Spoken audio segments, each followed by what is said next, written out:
നമസ്കാരം.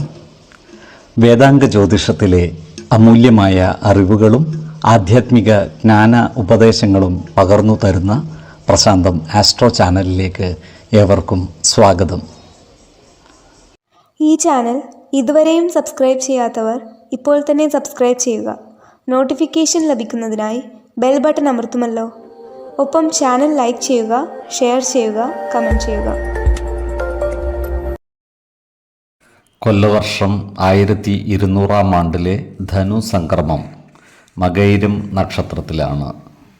ധനു 1-ാം തീയതിയിലെ ഗ്രഹനില അനുസരിച്ച് മേടം രാശിയിൽ ഗുളികനും, എടവത്തിൽ സർവേശ്വരകാരകനായ വ്യാഴവും, മിഥുനം രാശിയിൽ ചന്ദ്രനും, കർക്കിടകത്തിൽ കുജനും, കന്നിരാശിയിൽ കേതുവും, വൃശ്ചികത്തിൽ ബുധനും, ധനുരാശിയിൽ ആദിത്യനും, മകരത്തിൽ ശുക്രനും, കുംഭം രാശിയിൽ ശനിയും, മീനത്തിൽ രാഹുവും സ്ഥിതി ചെയ്യുന്നു.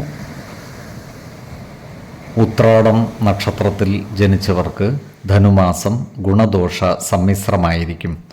ഈ നക്ഷത്രക്കാർക്ക് ധനധാന്യ സമൃദ്ധിയോടെ ജീവിക്കുവാനുള്ള അവസരം ഒത്തുവരുന്നതാണ്.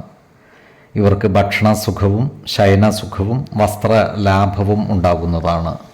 പലവിധ സേവന പ്രവർത്തനങ്ങളും ഇവർ ഏറ്റെടുത്ത് നടത്തുന്നതാണ്. ചില കാര്യങ്ങളിൽ മാനസിക പിരിമുറുക്കം നേരിടുവാനുള്ള സാധ്യതകളും ഇവർക്കുണ്ട്. ഇത്തരം സന്ദർഭങ്ങളിൽ ആത്മവിശ്വാസം നഷ്ടപ്പെടാതെ ശാന്തതയോടെയും സമചിത്തതയോടെയും പ്രശ്നങ്ങളെ അഭിമുഖീകരിക്കേണ്ടതുമാണ്. ഈ നക്ഷത്രക്കാരായ ബിസിനസ്സുകാർക്ക് കാര്യങ്ങൾ അനുകൂലമാണ്.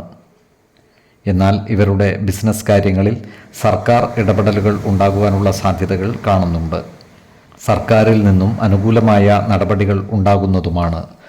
ഈ നക്ഷത്രക്കാർക്ക് കടബാധ്യതകളുമായി ബന്ധപ്പെട്ട് അനാവശ്യ വാക്കുതർക്കങ്ങളിൽ ഏർപ്പെടേണ്ടതായി വരുവാൻ ഇടയുണ്ട്.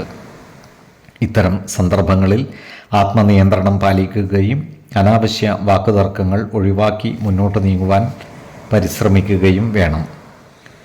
ധനുക്കൂറിൽ ജനിച്ച ഈ നക്ഷത്രക്കാർക്ക് കുടുംബ സുഖവും ധനനേട്ടവും ഉണ്ടാകുന്നതാണ്.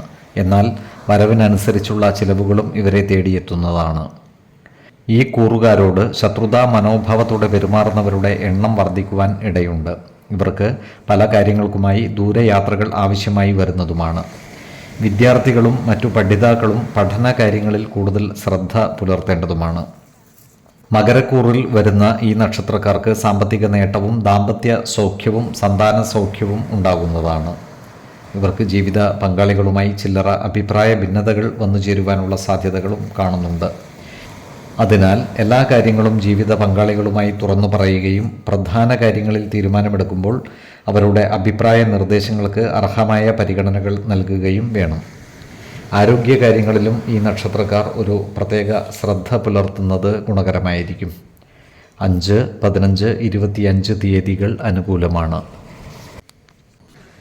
ഈ നക്ഷത്രക്കാർ ജനിച്ച സമയത്തെ അടിസ്ഥാനമാക്കിയുള്ള ജാതകത്തിലെ ലഗ്ന രാശിയുടെയും ലഗ്ന അധിപന്റെയും സ്ഥിതിയും ശുഭപാപ ഭാവങ്ങളുടെ സ്ഥിതിയും ഓരോ രാശിയിലെയും ഗ്രഹങ്ങളുടെ സ്ഥിതിയും അനുസരിച്ച് ഇവരുടെ പൊതുഫലത്തിൽ ഏറ്റക്കുറച്ചിലുകൾ ഉണ്ടാകുവാനിടയുണ്ട്. കുടുംബ ദേവതകളെയും ഇഷ്ടദേവതകളെയും ഉപാസിക്കുന്നത് ഇവർക്ക് ആയുരാരോഗ്യ സൗഖ്യമേകും. ഇഷ്ടദേവതാ മന്ത്രം 108 തവണ ദിനംതോറും ലിഖിത ജപം ചെയ്തു വരുന്നത് ഇവർക്ക് സർവ ഐശ്വര്യങ്ങളുമേകും.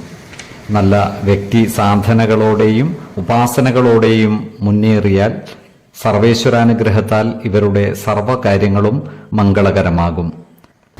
നന്ദി, നമസ്കാരം. ജ്യോതിഷരത്നം പ്രശാന്ത് കണ്ണോം.